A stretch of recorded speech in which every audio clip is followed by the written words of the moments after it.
Everyone আজি আমি class 7 और प्रोबेबिलिटी टू एयर क्वेश्चन नंबर 8 ৰ পৰা আজি আৰম্ভ কৰিম। তোমালোকে চোৱা क्वेश्चन नंबर 8 আমাৰ কি দিয়া আছে 720 টকা এ বি আৰু সিৰ মাজত তেনেদৰে ভগোৱা যাতে তেওঁলোকৰ ভাগৰ অনুপাত 3:7 to 14 হয়। ঠিক আছে,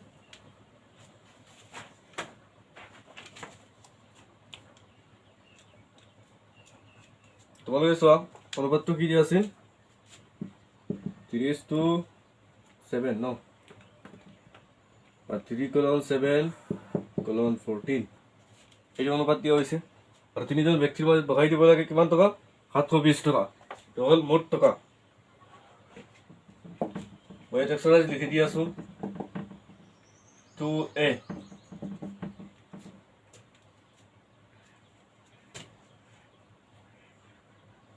ইয়াত লিখিবা এ বি আৰু সিৰ ভাগৰ অনুপাত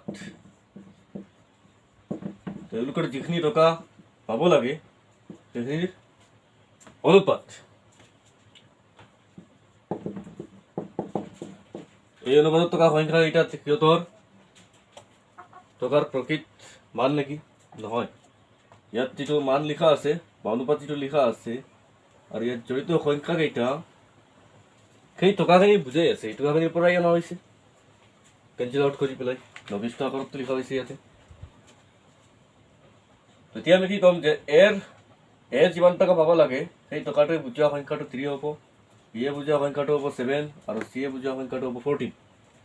এইটোতে বুজাব, কিন্তু এইটো নহয় যে 3 টকা পাব, বি এ 7 টকা পাব আৰু চি এ 14 টকা পাব। এইটো নহয়, তেওঁলোকে নাপাব পাৰে এনেকুৱা পাব লাগে যে এইটো প্ৰয়োজন নহয়। বুজি পাইছা? তেতিয়া চোৱা আৰু কি আছিল লগত মুঠ ভগাবলগীয়া টকা, মুঠ ভগাবলগীয়া টকা কিমান আছিল 720 টকা ন।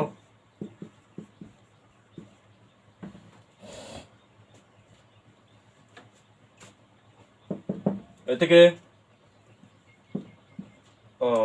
মাজতে এটা লাইন থাকি গৈছে অনুপাতটোত জড়িত সংখ্যাকেইটাৰ যোগফল ল'বা। অনুপাতটোত জড়িত সংখ্যাকেইটা আছে নহয়, অনুপাতটো দিয়া আছে, ইয়াত কেইটামান সংখ্যা আছে, সংখ্যাকেইটা আমি যোগ কৰিব লাগে। জড়িত সংখ্যাকেইটাৰ যোগফল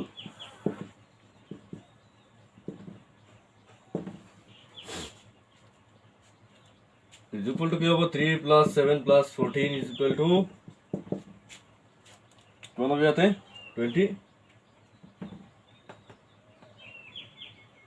24 হ'ব নেকি? এইটো 14 ন, ইয়াতে হ'ব 10, তো 10 + 14 24 হ'ব। ঠিক আছে, চ' এ পাব এতিয়া, এ যিজন ব্যক্তি এ পাব, আমি কিদৰে উলিয়াও এটা ভগ্নাংশৰ লগত তাৰ মুঠ টকাটো পূৰণ কৰিব লাগে। সেই ভগ্নাংশটো আমি কেনেকৈ উলিয়াও, এ বুজা সংখ্যাৰ ওপৰত লওঁ আৰু মুঠ সংখ্যাকেইটাৰ যি যোগফল আছিল এইটো অনুপাতটো জড়িত সংখ্যাকেইটাৰ যোগফল আৰু অনুপাতটোৰ ভিতৰৰ পৰা এটা সংখ্যা লওঁ যিটো এ পোৱাৰ টকাখিনি বুজাই আছে, এইটো ওপৰত থাকিব। ঠিক আছে, আৰু 720 টকা পূৰণ হ'ব। তো এইটো ভগ্নাংশটো আমি ইমাজিন কেনেকৈ কৰিছোঁ তোমালোকৰ কাগজতে বুজাই দিছিলোঁ। এইটো বুজাই আছে 24 পাক কৰি, ইয়াক 24 পাক কৰিব তাৰে 3 গুণ ল'ব। মই আগতে বুজাই দিছিলোঁ, তোমালোকে অলপ সময়ৰ কাৰণে ইমাজিন কৰি লোৱা যে সিহঁতে 24 টকা মুঠ দিয়া হৈছে সিহঁতক, তেতিয়াহ'লে সিহঁতে অনুপাতটো কেনেকৈ যাব, মানে তেওঁলোকক বগৈ কেনেকৈ দিয়া হ'ব। 1 3 টকা, ভিক 7 টকা, চিক 14 টকা এনেকৈ দিব লাগিব যদি মুঠ টকা এইটো থাকে সঁচাকৈ। তেতিয়া ইয়াতে ঘটনাটো কি হ'ব, যেতিয়া আমি এৰ মানটো উলিয়াব বিচাৰিম, এৰ কিমান টকা পাইছে, আমিতো জানো 3 টকা পাইছে যদি ধৰিলোঁ আমি নেকি, তো এই 3 টকাটো আমি এইদৰে উলিয়াব পাৰোঁ এই ভগ্নাংশটো পূৰণ কৰি।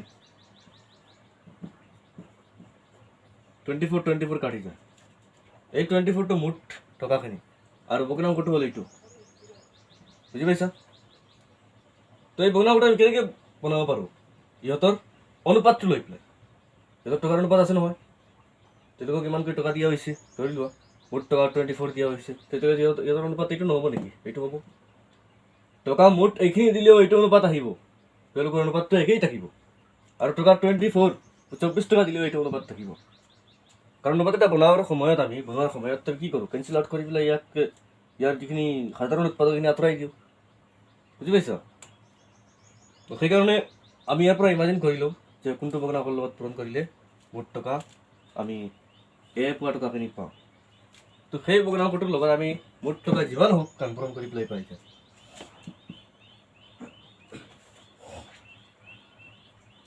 বুজি পাইছ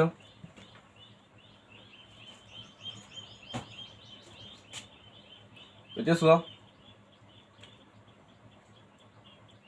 ইয়াক আমি 72 0টো অলপ সময়ৰ কাৰণে বাদ দিয়া 72 × 10 মানেতো 720 তো 24 আমি হৰণ দিলে কি হ'ব 72 তিনিবাৰ যাব নেকি যাব ন যদি আমি 24 লগত 3 পূৰণ দিওঁ তেতিয়া 72 আহে নেকি তো ইয়াত কি থাকিব 3 থাকিব ন 3 আৰু 0 30 ঠিক আছে 0টোৰ লগত আছিল নহয় কেৱল 72 মই কনচিডাৰ কৰিছোঁ ইয়াতে 24 হৰণ দিছিলোঁ ইয়াৰ পিছত কিমান আহিব 90 তো 90 টকা ইজনে পাব এতিয়া বিয়ে কিমান পাব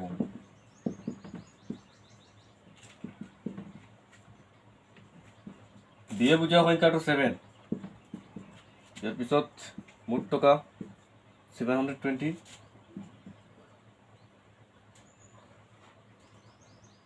ইয়াতে কিমান আহিব 30 ন 7 × 30 7 × 30 কিমান হ'ব 210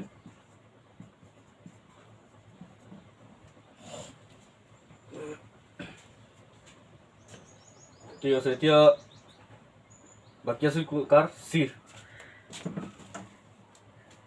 এতিয়া চিয়ে কিমান পাব তো মই ইয়াত লিখি দিওঁ চিয়ে পাব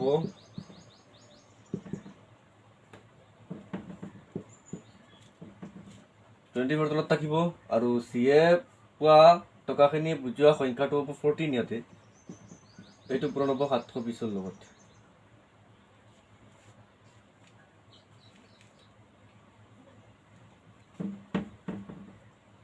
720 লিখিম ইয়াতে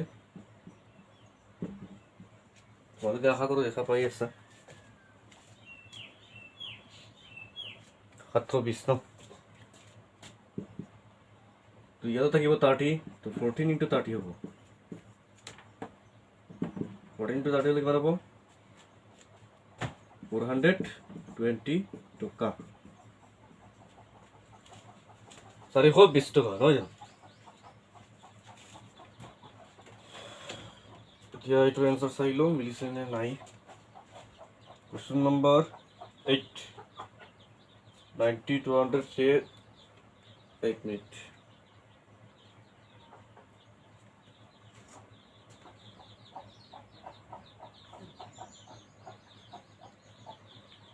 তোমালোকে এনচাৰত চাগে ভুল আছে ইয়াতে 270 লিখি থৈ দিছে পেট্ৰল কিমান হয় 420 ইয়াতে 4 5 6 630 প্লাছ 90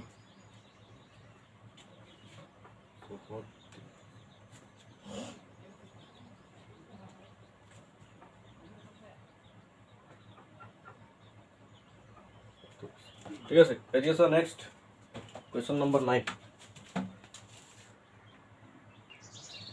এতিয়া চোৱা নেক্সট কুৱেশ্যন নম্বৰ 9 এতিয়া আছে এজন মানুহৰ উপাৰ্জনৰ আৰু জমাৰ অনুপাত 27:2 যদি তেওঁৰ জমা 500 টকা হয় তেন্তে উপাৰ্জন কিমান ইয়াত তেওঁৰ জমাটো দি দিছে জমাৰ পৰিমাণটো দি দিছে তেওঁ কিমান জমা হয় কিমান টকা আৰু লগতে অনুপাতটো দি দিছে তেওঁ জমা আৰু উপাৰ্জনৰ জমা সৰি আৰু আমি এইটো উলিয়াব লাগে যে উপাৰ্জন কিমান বুজি পাইছা এইটো কথা সদায় মনত ৰাখিবা যিটো অনুপাত দিয়া আছে ইয়াতে একচুৱেল এমাউণ্টটো নাথাকে প্ৰকৃত মানটো বা প্ৰকৃত পৰিমাণটো দিয়া নাথাকে, এইটো লঘিষ্ঠ আকাৰতহে অনুপাতটো লিখা হয় তুলনা কৰিবলৈ।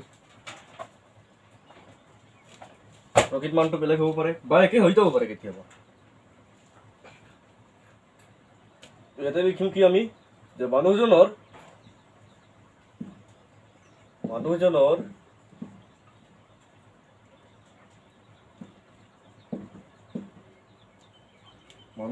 উপাৰ্জন আৰু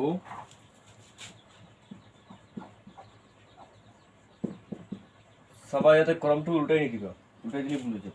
উপাৰ্জন আৰু জমা কৈছে নহয়, উপাৰ্জনৰ পিছত জমা, অনুপাতটোতো সেইটো বুজাব।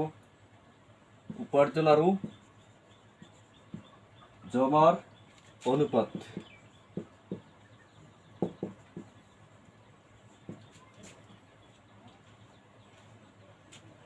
উপার্জন আর জমার অনুপাত 27:2। আচ্ছা মই এটা তলত লিখি আছো 27:2। এতিয়া তোমালোকে মোক কোৱাচোন, যদি মই ইয়াক এইদৰে লিখো 27/2:1 পাৰিমনে নাই? মই 27 আৰু 2ক 2ৰে হৰণ দি দিছো, দুইটাক দিব পাৰিম। যেনেকৈ তোমালোকে কোনোবাই দি দিলে 4:2, তোমালোকে কি লিখিবা? 2:1 লিখিবা নেকি? কি কৰিছা তুমি? 2ৰে হৰণ দিছা দুইটাক, সৰি ইয়াতে এনেকৈ নহ'ব, ভুল হৈ গৈছে। 2ৰে হৰণ দিছা মানে এনেকৈ 2ৰে হৰণ দিছা হয়নে নহয়? দুইটাক 2ৰে হৰণ দিছা কাৰণে তো 2:1 আহিছে, আছিল 4:2। ইয়াততো নেকি আমি ইয়াক 1 বনাব বিচাৰিছোঁ, সেইকাৰণে 2ৰে হৰণ দিছোঁ। দুইটাক হৰণ দিব লাগিব, এটাকে দিব নোৱাৰি। তো শেষত কি আহিছে বা আমাক ইয়াক কি বুজাই আছে? যদি জমা মানুহজনৰ জমা যিমানেই হোক, যদি জমা 1 হয় তেতিয়াহ'লে উপাৰ্জন হ'ব ইমান 27/2। বুজি পাইছা? মানে জমাৰ উপাৰ্জন হ'ব জমাৰ ইমান গুণ, মানে 1ৰ লগত যদি আমি 27/2 পূৰণ কৰোঁ তেতিয়াহ'লে 27/2 আহিব। ইয়াৰ পৰা আমি কি বুজিব পাৰোঁ? অনুপাতৰ পৰা এইটো তুলনা বুজিব পাৰোঁ যে তোৰ যিমান জমা হোক তাৰ ইমান গুণ হ'ব উপাৰ্জন। বুজি পাইছা? তো জমা আমাৰ দিয়া আছে 500, তো 500ৰ 500 হৈ যাব। কিয়? ইয়াতে মই ইমাজিন কৰিছোঁ যে তেওঁ ধৰি লোৱা তেওঁ 1 টকা জমা হৈ আছে, 1 টকা জমা হৈছে, উপাৰ্জন হৈছে ইমান টকা, 27/2 জমা হৈ উপাৰ্জন হৈ আছে।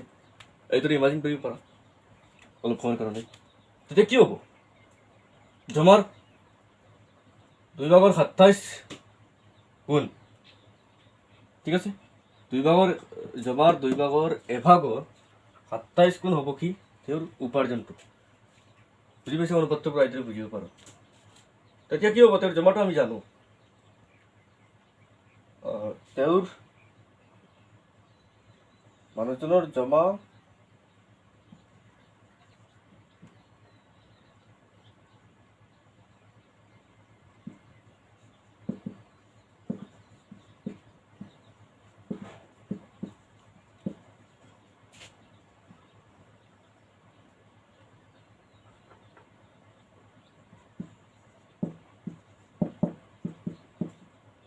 হয় 500 টকা। মাহত একো লিখা নাই, বছৰত নে মাহত। এতেকে মানুহজনৰ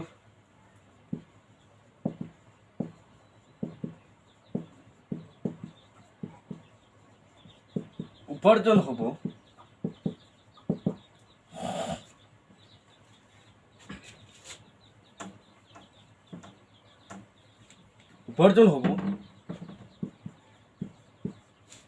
উপাৰ্জন কি আছিল?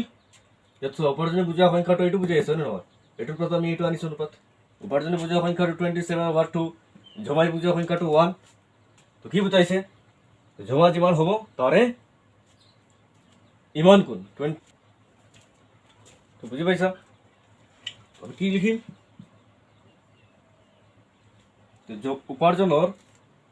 জমাৰ ইমান গুণ,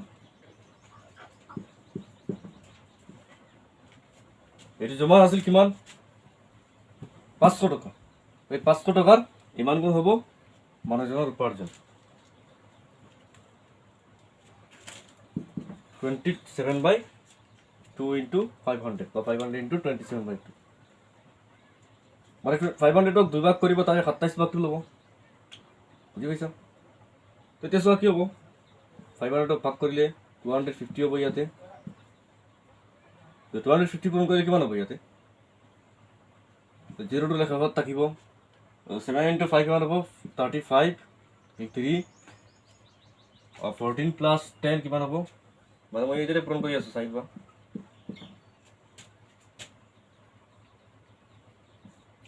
7 into 5 কিমান হ'ব 35 33 7 into 2 14 2 into 5 10 10 plus 14 24 24 plus ইয়াতে আগতে 3 আছিল নহয় 3 over 27 তাকিল 2 2 to the 4 plus 2 6 7 5 6 5 to লিখি দিছো আগতে ন 6750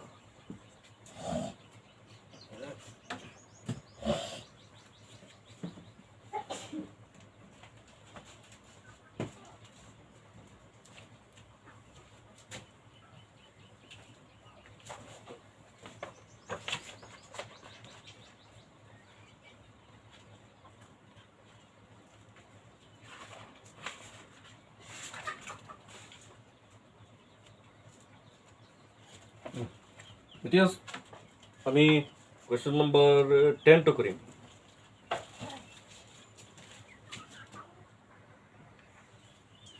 সো এই যে কোয়েশ্চন নম্বৰ 10 কোনো পৰিমাণৰ ধন 10:11 অনুপাতত বকোৱাত সৰু ভাগটোত 750 টকা পৰিল মুঠ ধনৰ পৰিমাণ কিমান আনটো ভাগত কিমান পৰিব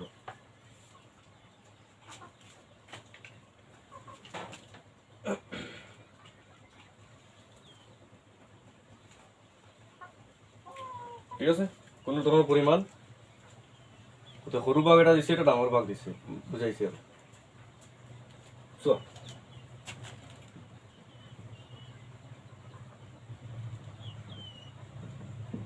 ইয়াতে লিখিবা ভাগ দুটাৰ অনুপাত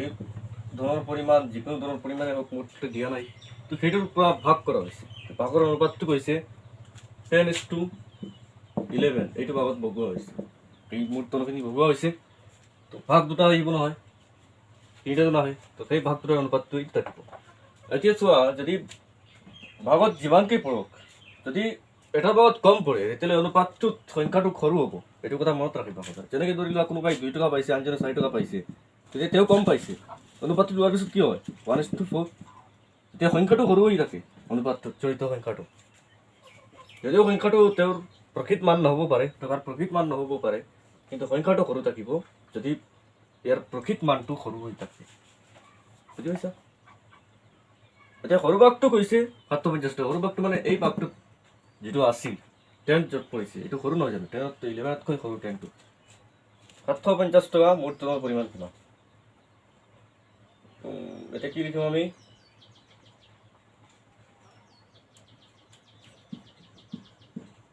সৰু ভাগটোত টকা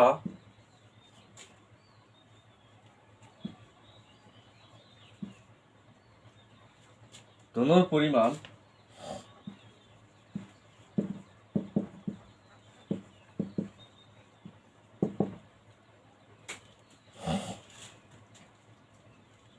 750 মুঠ ধনৰ পৰিমাণ কিমান এতিয়া তোমালোকে জানা আচ্ছা অনুপাতটো টকা জড়িত সংখ্যাকেইটা যোগফল লইলো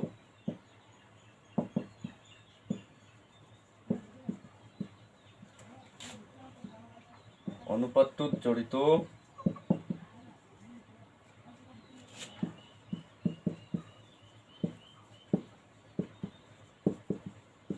সংখ্যাকেইটাৰ যোগফল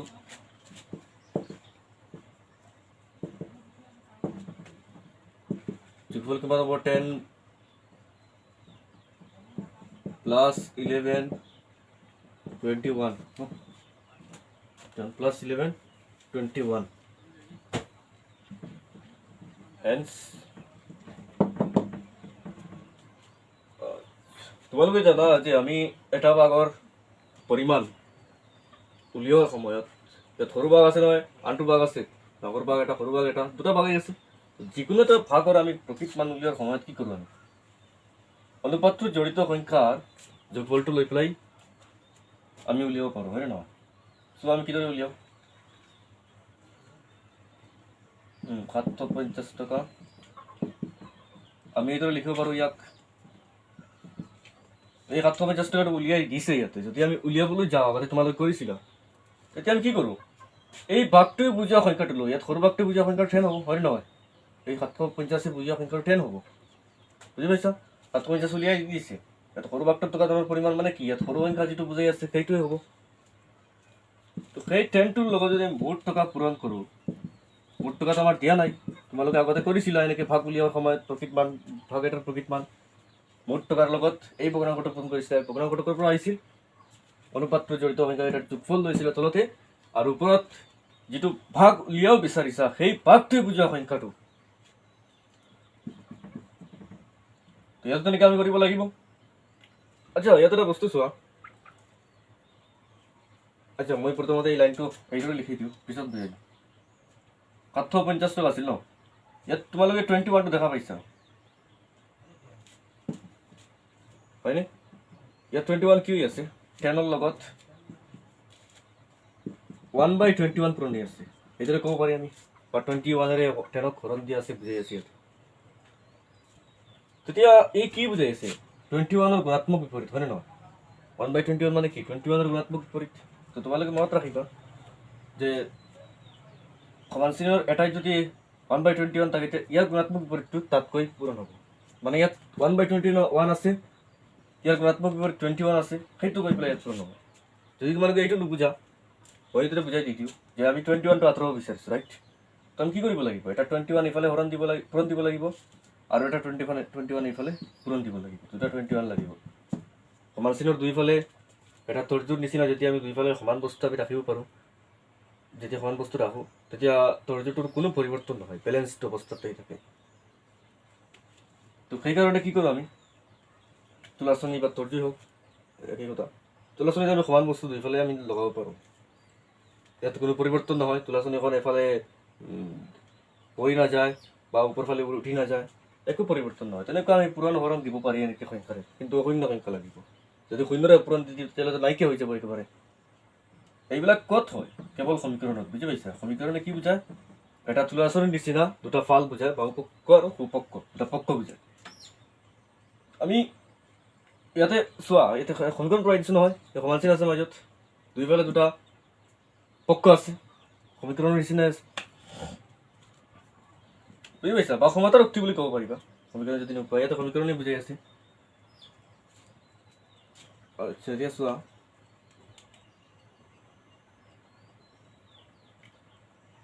এতিয়া আমি কি কৰিছিলোঁ যে 21টো আঁতৰাই দিবলৈ হ'লে ইয়াতে 21 পূৰণ দিব লাগিব, ইয়াতে এটা 21 পূৰণ দিব লাগিব।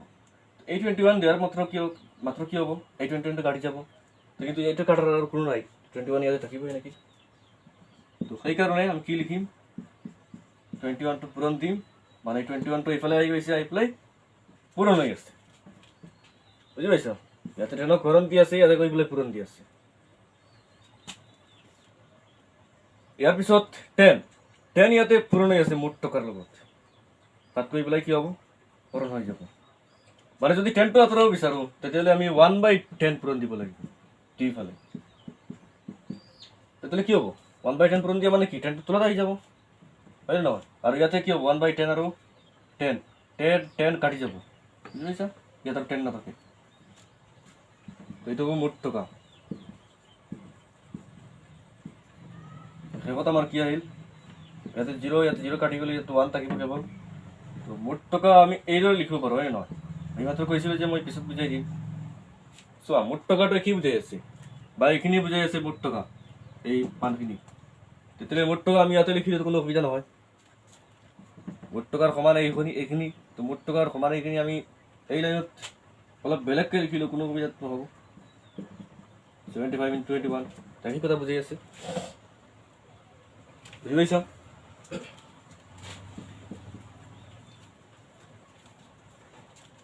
ইয়াত কিমান আহিব?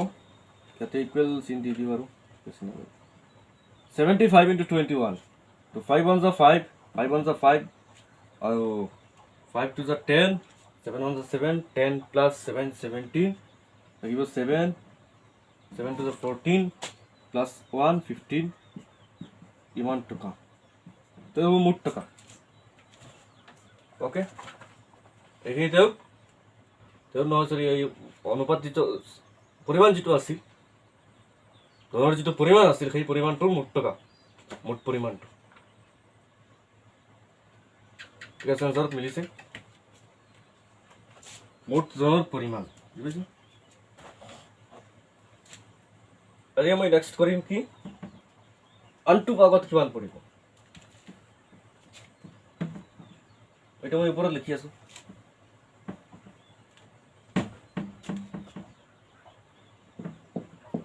এটাকে আনটো ভাগত পৰিব সো এটা ভাগ আমাৰ দিয়া আছিল নহয় 750 টাকা সৰু ভাগটো আৰু মুঠ দিয়া আছে তাহলে আনটো ভাগত কিমান পৰিব এইখিনি যদি ইয়াৰ পৰা ব্যক্তি দি মুঠ টকাৰ পৰা তেতিয়াহ'লে যিখিনি বাকী থাকিব সেইখিনি আনটো ভাগত পৰিব হয় নহয় এইটো ভাগখিনি দুটা ভাগত ভগোৱা হৈছিল এটা ভাগ দি দিছে আনটো ভাগ কি হ'ব এইটো ভাগ আৰু আনটো ভাগৰ যোগফলটো এই মুঠ টকাটো হ'ব মুঠ টকাটো আৰু কাকো দিয়া নাই এইটো অনুপাততে এইটো ভাগতে ভগোৱা হৈছে আনটো ভাগত পৰিব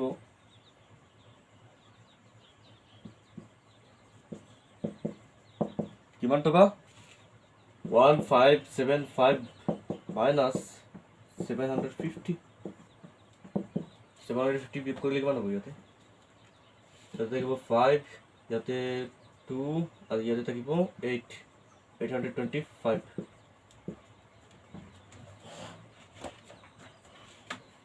তো এইটো হ'ব আমাৰ আনটো ভাগত টকাৰ ধনৰ পৰিমাণ